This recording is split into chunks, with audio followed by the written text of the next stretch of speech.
देखिए high school की class में इस समय आप चैप्टर पढ़ रहे थे त्रिभुज। कल की क्लास में आपको प्रमेय नंबर 4 बताई गई थी और आज की क्लास में आपको प्रमेय नंबर 5 बताई जाएगी। हमने पहले बता दिया था, किताब से करने की कोशिश की, आपने देखा होगा वहां 4-4, 5-5 लाइन में प्रमेय लगी है, लेकिन उससे तुम कुछ कर नहीं सकते हो, क्योंकि कैसे हुआ ये नहीं दिया है उसमें। सीधे लिख दिया है कि ये सर्वांग सम है, ये समरूप है, ना सर्वांग सम दिखाया है आपको ना समरूप दिखाया है। और ऐसे ही आप करेंगे तो नंबर मिलने वाले हैं नहीं, क्योंकि उसमें सामने लिख दिया है उसने कि क्यों और कैसे। आप ऐसे ही पेपर में लिखेंगे क्यों और कैसे हो गया, तो एग्जामिनर ने आपको प्रश्न इसलिए दिया है कि आप उसको सिद्ध करके दिखाएं, और आप उसमें लिखेंगे क्यों तो वो नहीं सिद्ध करेगा क्यों ऐसा हुआ है। चलिए तो प्रमेय नंबर 5 की हम बात करते हैं, और इसके साथ ही जैसे प्रमेय खत्म होगी तो अगली प्रश्नावली शुरू हो जाएगी। प्रमेय नंबर जो 5 है वो है, यदि एक त्रिभुज का एक कोण दूसरे त्रिभुज के एक कोण के बराबर हो। दो त्रिभुज है, जिसमें एक त्रिभुज का एक कोण दूसरे त्रिभुज के एक कोण के बराबर हो, तथा इन कोणों के अंतर्गत करने वाली भुजाएं समानुपाती हों, तो ये त्रिभुज समरूप होते हैं। चित्र बनाते हैं, फिर तुम्हें हम बता रहे हैं क्या कह रहा है। देखिए एक त्रिभुज बना दिया हमने, कौन सा, ए बी सी, और दूसरा बना दें हम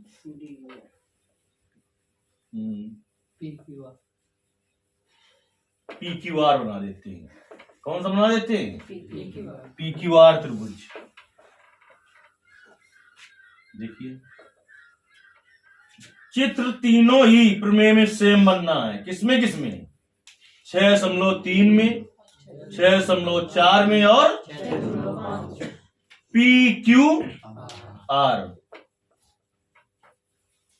ये क्या कह रहा है, यदि किन्हीं दो त्रिभुजों के, यदि एक त्रिभुज का एक कोण दूसरे त्रिभुज के एक कोण के बराबर होते, एक त्रिभुज ए बी सी, इसका कोण ए कोण पी के बराबर ये दिया है, और कह रहा है तथा इन कोणों के अंतर्गत करने वाली भुजाएं। तो इस कोण के अंतर्गत करने वाली भुजा क्या है, ये कोण किस किस भुजा से बन रहा है, ए बी और ए सी से। ये वाला कोण किससे बन रहा है, पी क्यू और पी आर से बन रहा है।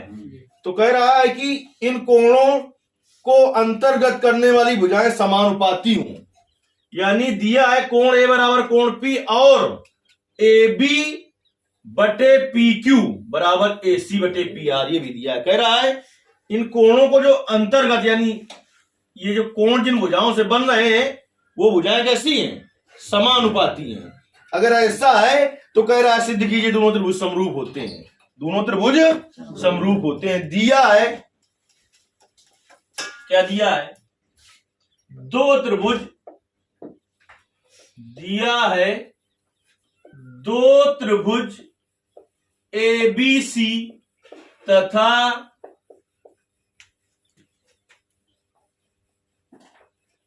त्रिभुज पी क्यू आर है, पी क्यू आर है, जिसमें क्या है, कोण ए बराबर कोण पी और क्या है, ए बी बटे पी क्यू बराबर उसने क्या कहा है, फिर से समझिए, उसने क्या कहा है आपसे ये कहा है उसने कि दो त्रिभुज हैं जिनका एक कोण बराबर है। तो ये कोण, एक कोण पी के बराबर है। ये जो कोण ये जैसे कोण ए जिन भुजाओं से बन रहा है, कोण ए कौन किस भुजा से बन रहा है, अगर केवल हम एक भुजा खींचे तो कोण बन जाएगा क्या, कोण जो ए बना है वो ए बी भुजा से बना है और ए सी से। इसी प्रकार से जो कोण आपका पी बना है वो पी क्यू और पी आर भुजा से बना है। तो ये जो जिससे ये कोण बन रहा है वो भुजाएं समानुपाती हैं। तो ए बी बटे पी क्यू बराबर ए सी बटे पी आर, ये दिया है। सिद्ध क्या करना है कि त्रिभुज ए बी सी समरूप है त्रिभुज पी क्यू आर के। क्या करना है, ये हमें सिद्ध करना है, सिद्ध करना है।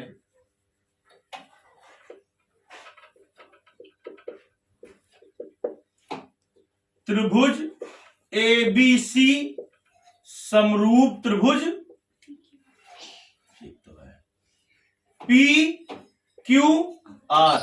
ये दोनों त्रिभुज कब समरूप हो जाएंगे? जब अगर हम ये दिखा दें कहीं से कोण A बराबर कोण P दिखा दें। कोण सिद्ध ये करना है, लेकिन कैसे सिद्ध हो जाएंगे वो हम बता रहे हैं। कोण B बराबर कोण Q दिखा दें और कोण C बराबर कोण R दिखा दें, तो तुम सोच रहे होगे सर्वांग सम होगा। तो क्या सर्वांग समाकृतियां समरूप नहीं होती है क्या? जब हमने पढ़ाया था सर्वांग समता और समरूपता, तो हमने कहा था सभी सर्वांग समाकृतियां समरूप होती हैं, लेकिन ये आवश्यक नहीं कि सभी समरूप आकृतियां सर्वांग सम होंगी। क्योंकि हमने सर्वांग सम और समरूपता में अंतर क्या बताया था तुम्हें? हमने बताया था जिसका रूप समान हो उसे कहते हैं समरूप, और जिसके सब अंग समान हो वो, जिसके सब अंग समान होंगे तो उसका रूप भी समान नहीं होगा। क्या होगा कि नहीं होगा? यानी हमें ये समरूप सिद्ध करना है, लेकिन अगर जैसे ही हम ये सिद्ध कर देंगे कि कोण A कोण P के बराबर, कोण B कोण Q के बराबर, कोण C कोण R के बराबर, तो ये दोनों त्रिभुज कैसे हो जाएंगे? समरूप। अरे हमें सर्वांग सम सिद्ध करना है। क्या क्या सिद्ध करना है? तो क्या सर्वांग समाकृतियां समरूप नहीं होती है? क्या होती है कि नहीं होती? चलिए रचना की हमने, क्या किया? रचना की। रचना उसे ये करेंगे, AB के बराबर भुजा इसमें खींच देंगे हम PM, और AC के बराबर PN, और क्या करेंगे? यम से n को मिला देंगे। यम से n को भुजा AB के बराबर, भुजा AB के बराबर, भुजा PM तथा भुजा किसके? AC के बराबर। क्या खींची? PN। जगह पूरी बर्बाद हो गई यार।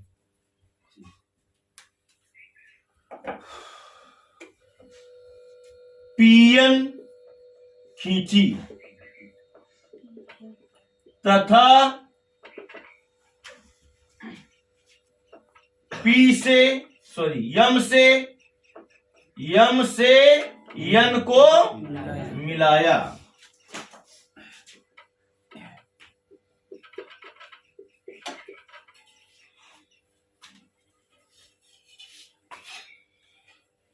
देखिए, चाहे तो इसको हम डाल दें समीकरण 1 और इसको समीकरण 2, क्योंकि इनका उपयोग करना पड़ेगा।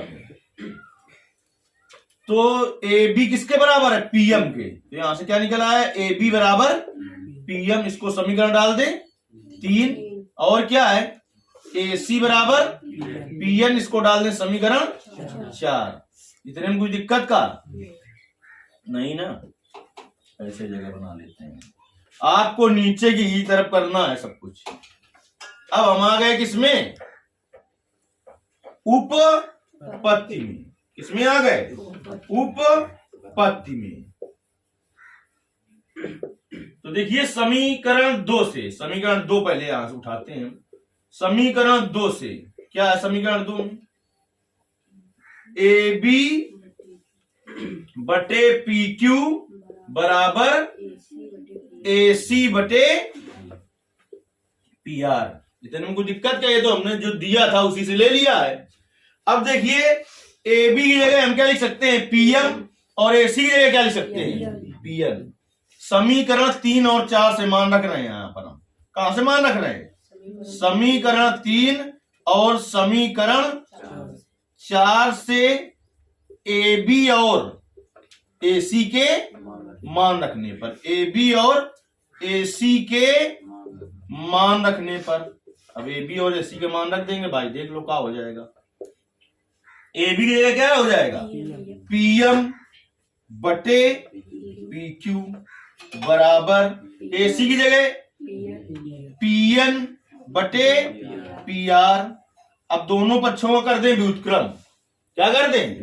व्युत्क्रम कर देते हैं दोनों पक्षों को। देखिए दोनों पक्षों का व्युत्क्रम करने पर, दोनों पक्षों का व्युत्क्रम करने पर, ऐसे करते नहीं आए क्या है? दोनों पक्षों का व्युत्क्रम करने पर कर दीजिए व्युत्क्रम, तो क्या हो जाएगा बेटा? पी क्यू बटे पी एम बराबर पी आर बटे पी एन। फिर से हमारा टारगेट ये है कि हम यमन समांतर क्यू आर सिद्ध करना चाहते हैं। तो क्या करना होगा? कहीं से हम दिखा दें अगर कि पी एम बटे एम क्यू बराबर पी एन बटे एन आर, यानी यहां पर पी क्यू है, बड़ी चीज है, हमें छोटी चीज चाहिए। क्या चाहिए? तो क्या करें? एक घटा दें। तो लिखेंगे दोनों पक्षों में एक घटाने पर, दोनों पक्षों में एक घटाने पर, देखिए दोनों पक्षों में घटाएंगे तो क्या हो जाएगा? पी क्यू बटे पी एम -1 बराबर पी आर बटे पी एन -1। इसके बटे कुछ नहीं तो एक, इसके बटे कुछ नहीं एक, तो पीएम इधर क्या हो जाएगा? पीएम हो जाएगा एलसीएम, तो क्या आ जाएगा? P Q minus PM, P Q minus इधर क्या एलसीएम हो जाएगा बेटा? पीएन, तो क्या आ जाएगा? P R minus PN. तो पी क्यू में पीएम घटाओ, पी क्यू में पीएम घटाओ, पी क्यू ये भुजा है, इसमें पीएम कम कर दो तो क्या बचेगा? एम क्यू, एम क्यू बटे पीएम बराबर पी आर में घटाओ पीएन, क्या बचेगा? एनआर बटे पीएन। लेकिन कब इसे हम समांतर कह दें? जब ये लिखा हो, अभी भी समांतर कह सकते हैं, कुछ भी दिक्कत नहीं है। लेकिन जैसा कि आपने पढ़ा है हम उसी के अनुसार कर देते हैं कि ऊपर से देखा है आपने कि पीएम बटे एम क्यू बराबर पीएन बटे एनआर। तो थेल्स की प्रमेय के विलोम से क्या हो जाएगी दोनों? थेल्स की प्रमेय के विलोम में क्या बताया गया था तुम्हें? कि यदि किसी त्रिभुज हो और उसकी भुजाएं अनुपातिक हों तो दोनों त्रिभुज एक, तो दोनों रेखाएं कैसी होंगी? थेल्स की प्रमेय में यह बताया गया था कि यदि रेखाएं समांतर हों तो भुजाएं अनुपातिक होती हैं। थेल्स की प्रमेय के विलोम में क्या बताया गया था? भुजाएं अनुपातिक हों तो रेखाएं समांतर होती हैं, बताया गया था ये। अच्छा, आ जाइए अब हम क्या करें? दोनों पक्षों का कर दें व्युत्क्रम। दोनों पक्षों का व्युत्क्रम करने पर, दोनों पक्षों का, या लिख दे पुनः, दोनों पक्षों का व्युत्क्रम करने पर, नीचे तक कार आया के, पुनः दोनों पक्षों का व्युत्क्रम करने पर कर दो व्युत्क्रम, तो क्या हो जाएगा? पीएम बटे एम क्यू बराबर पीएन बटे एन आर। हो जाएगा कि नहीं हो जाएगा? कोई दिक्कत इसमें? तो थेल्स की प्रमेय के विलोम से, थेल्स की प्रमेय के विलोम से, थेल्स की प्रमेय के विलोम से क्या हो जाएगा? अगर भुजाएं अनुपातिक हो तो समांतर होती है, यमन समांतर क्यू आर। जैसे ही यमन क्यू आर के समांतर हुई तो 9th में आपने ये प्रमेय पढ़ी थी कि दो समांतर रेखाओं के बीच बने संगत कोण आपस में कैसे होते हैं? जैसे ही ये रेखा इसके समांतर हुई तो कोण Q कोण यम के बराबर हो जाएगा और कोण R कोण n के बराबर हो जाएगा। तो लिखेंगे, चूंकि हम जानते हैं, यहां पर स्टेटमेंट लिखना है जो हम बोल रहे हैं, चूंकि हम जानते हैं कि दो समांतर रेखाओं के बीच बने संगत कोण आपस में बराबर होते हैं, तो यहां से देखिए क्या आ जाएगा बेटा? कोण Q बराबर कोण यम का समीकरण डाल चुके हैं अभी तक। कोण Q बराबर कोण यम समीकरण 4 डाल चुके हैं, 5वां होगा। और कोण R बराबर कोण यन समीकरण 6वां होगा। इतने में कोई दिक्कत हुई क्या तुम्हें? दिक्कत है कुछ? अब हमारे त्रिभुज हमने उठा लिया, कौन कौन सा? ए बी सी और पी एम एन। त्रिभुज ए बी सी और पी एम एन, त्रिभुज ए बी सी तथा त्रिभुज पी एम एन में, त्रिभुज ए बी सी तथा पी एम एन में कोण ए कोण पी के बराबर दिया था कि नहीं दिया था? कोण ए बराबर कोण पी, ये कहां से लिखा हमने? समीकरण 1 से। समीकरण 1 में देखिए ऐसा था कि नहीं था? आए दिया है, चाहे लिख दे। और ए बी बराबर पीएम, ए बी बराबर पीएम, ये कहां से? रचना से, चाहे लिख दे समीकरण 3 से। समझ रहे हो? और क्या है बताओ, और क्या है? ए सी बराबर पीएन, कहां से?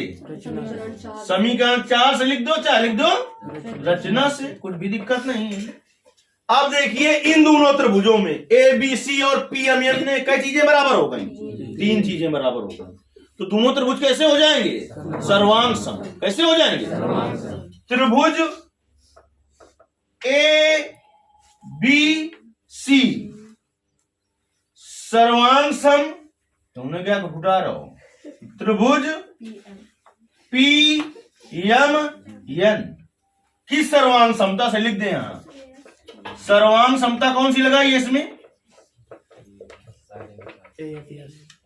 ए यस यस, चाहे लिख दे यस ए यस, यस ए यस, चाहे ए यस यस, बात एक का है।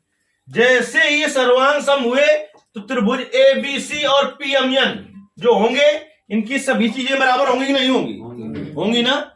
इसके ऊपर का हम इधर किए दे रहे हैं। तो जैसे ये सर्वांग सम हुए तो कोण ए तो देखिए पहले से ही कोण पी के बराबर था, लेकिन अब भी हमने निकाल दिया कि कोण ए क्या है? कोण पी के बराबर है। कुछ दिक्कत? अब इसके बाद कोण बी कोण यम के बराबर है। कोण बी कोण, लेकिन समीकरण हमने 5 में ये देखा था कि कोण यम कोण क्यू के बराबर है। तो समीकरण 5 से, समीकरण 5 से क्या हो जाएगा? कोण बी बराबर कोण क्यू। आ गया दूसरा टारगेट जो हमारा था। अब देखिए जैसे ये सर्वांग सम हुए तो कोण सी किसके बराबर है? कोण यन के बराबर है। देखिए ए बी सी और पी एम एन में। अब समीकरण कौन सा था? 6। तो कोण यन कोण किसके बराबर था? समीकरण 6 से, समीकरण 6 से। तो कोण सी बराबर कोण यन की जगह कोण, तो आप देखिए अब त्रिभुज ए बी सी और पी क्यू आर में कोण ए कोण पी के बराबर, कोण बी कोण क्यू के बराबर और कोण सी कोण आर के बराबर अगर आ गया तो ये दोनों त्रिभुज कैसे होंगे? उसने कहा है सिद्ध करो समरूप है। तो सर्वांग सम भी होंगे, सर्वांग सम जो होंगे समरूप अपने आप होंगे। नहीं बात समझ में आई? अतः अब हुई कथा खत्म।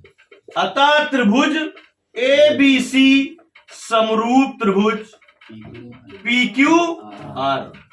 फिर भी यदि देखिए आपको पूरा विस्तार से बताया गया है, किसी भी बुक में ऐसा मिलेगा नहीं, सीधे लिखा होगा, आप देख लीजिए, आपके पास भी बुक है।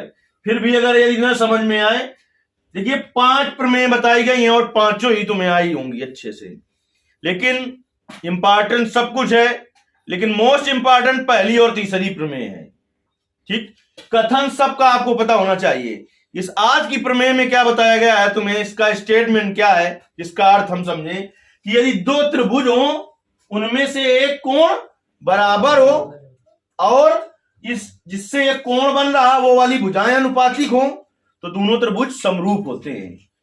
प्रमेय 6.5 में आपको ये बताया गया है। यदि कहीं ना समझ में आया हो तो फिर भी आपको कमेंट करना है, तो उसके लिए फिर से आपको बताया जाएगा। धन्यवाद। किताब उठा लो, दिया।